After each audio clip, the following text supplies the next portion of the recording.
Joining us now is Mr. Sudhakar Desai from IVPA. Mr. Desai, thank you so much for joining us. And first of all, what is your sense really about the edible oil imports going forward, even as the duty has been hiked and it has been done at a time? That is because the new harvest is coming in and many of the edible oil seeds prices were below MSP. Do you think this step would now support that? Yes, definitely. I think congratulations to the government for making a bold step of keeping one single-minded focus that we need to lift the minimum support price of the oilseed growers. That goes a long way because now around November we have got a kharif crops and it is only due that we should keep our promise to the farmers that of the MSP that we have made. So I think as far as that is concerned, it is a good cue. Already we have seen that prices are tending towards the MSP.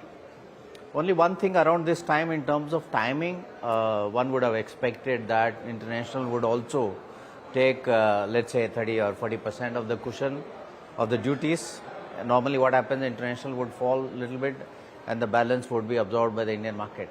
But this time due to the global tightness issues, the sunflower harvest has not yet happened and soybean Brazilian concern on the weather, and then coupled with the tightness in Indonesia and Malaysia, probably there is a good destination demand from other countries, and also there is an anticipation that Indian festival demand would require imports to happen. But while these are the very short-term things, in the long term, it is a very good cue that as we go in the next few years, one concept is definitely we should support the minimum support price from going it away, and so it's a good move in that direction. As you said, while the duty has not helped so much because the international prices have continued to go higher, and that would only mean that the prices will gain from here on. So as the festival season is approaching, we are in the middle of it by the way, and the wedding season will start soon as well, should we be preparing for higher edible oil prices?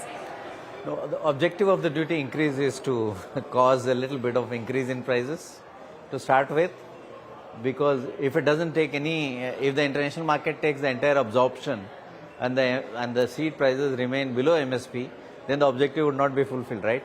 So the objective being that the soybean prices and the kharif oilseed crop prices should go up, that will be fulfilled. Yes, it does mean about 10-12% or 13% of inflation in the oilseed sector, but so be it, because it's for the good cause of farmers.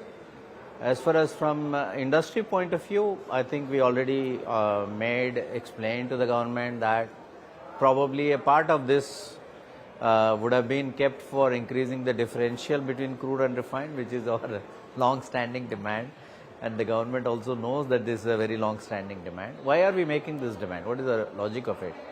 We found that under the FTAs, while Indonesia or Malaysia, they can reduce the export taxes on the finished goods, whereas India is bound to keep it as 8.25. This has happened consequent of earlier trade agreements which are under negotiation. Meanwhile, with a solution approach, what at least from IVPA, what we have said was two, three things to summarize. One is that the duty should be more dynamically aligned with the world markets in order to not to have or give these shocks to the world markets. Number one is that as the global prices volatile, you know what the MSP is, what the retail prices that you want to keep in a month. Like we would have said that in the month of April, probably 10% would have been imposed. That would have taken care of the difference in MSP and of the mustard. And by now, soybean prices also would have absorbed some of it instead of big changes. So we were recommending a dynamic duty slab system. Second thing that has happened due to sudden increase is that these FTAs have got kicked in. So today Nepal has got nearly Bangladesh have got 25-30% of an advantage compared to the Indian refining industry. I can already see that there will be some cheaper influx. It will affect both ways. The FTA countries can pay a better price from the origins than Indian refining industry, can also sell cheaper into India. So this will affect predominantly the entire North and India. So we have said that, what is the solution? So we have said that in the crude oils, there is something called AIDC that has been imposed. But on refined oil, there is no AIDC. So our request was, one of the solutions was that you can impose AIDC on refined oil also, and that would attract probably lessen a little bit the impact from Nepal, Bangladesh influx of goods.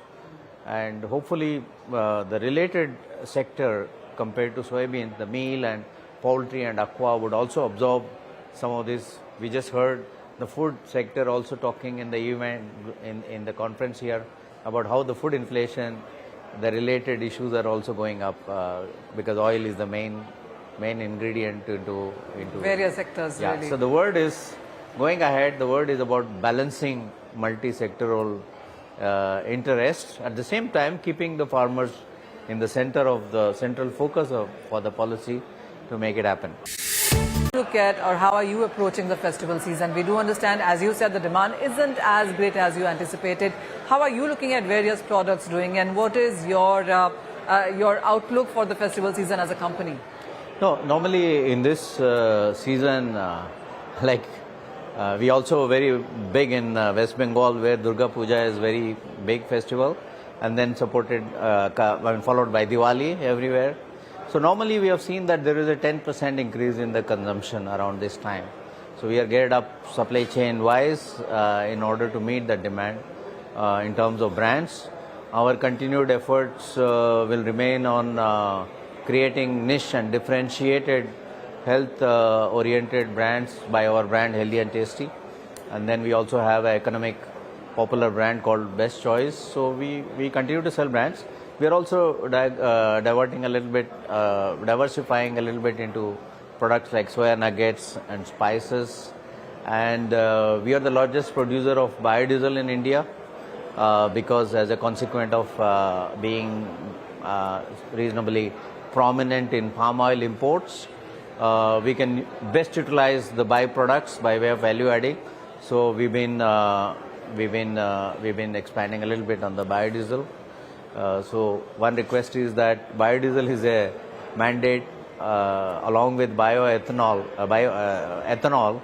Even biodiesel requires some mandates in terms of making it compulsory. Today it's hardly below 1%, unlike ethanol, which is 20%. Maybe we should march towards 4-5% at least of the goals set for the biodiesel industry. Fair point that. So there are still some asks going forward from the industry as well. Thank you so much, Mr. Desai, for joining in, talking about the overall industry and of course the company and outlook for this festival season.